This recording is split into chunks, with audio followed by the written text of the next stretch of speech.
Guys আমি পুলিশকে সব ব্যাপারটা জানিয়ে দিয়েছিলাম, আর পুলিশ বলে আপনার গাড়ি পেয়ে যাবেন। তারপরে আজকে সকাল ভোরে আমাকে ফোন দিয়ে বললো যে আপনার গাড়ি আমরা পেয়ে গেছি,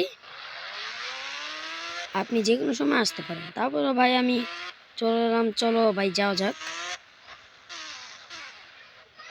ভাই ওই যে ভাই পুলিশ সারা মিথ্যে কথা বলেন। তারপরে ভাই আমি হচ্ছে ভাই জিজ্ঞাসা করে জানতে পারলাম যে ওরা আমার গাড়িটা যে চুরি করেছে সে ভাই তারা ভাই জেলে বন্দি করে রেখেছে। চলো দেখা যাক।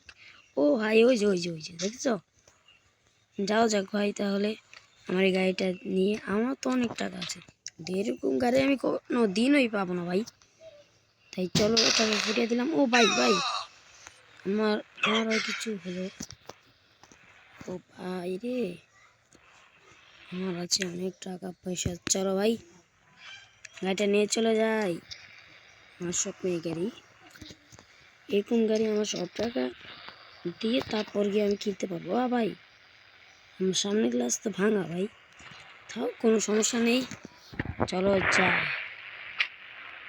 ভাই।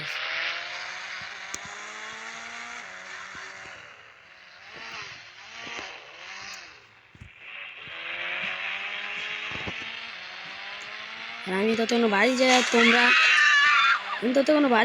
তোমরা লাইক করে দিও, আর সাবস্ক্রাইবটা ভাই অবশ্যই করে দিও। Bye bye, tata.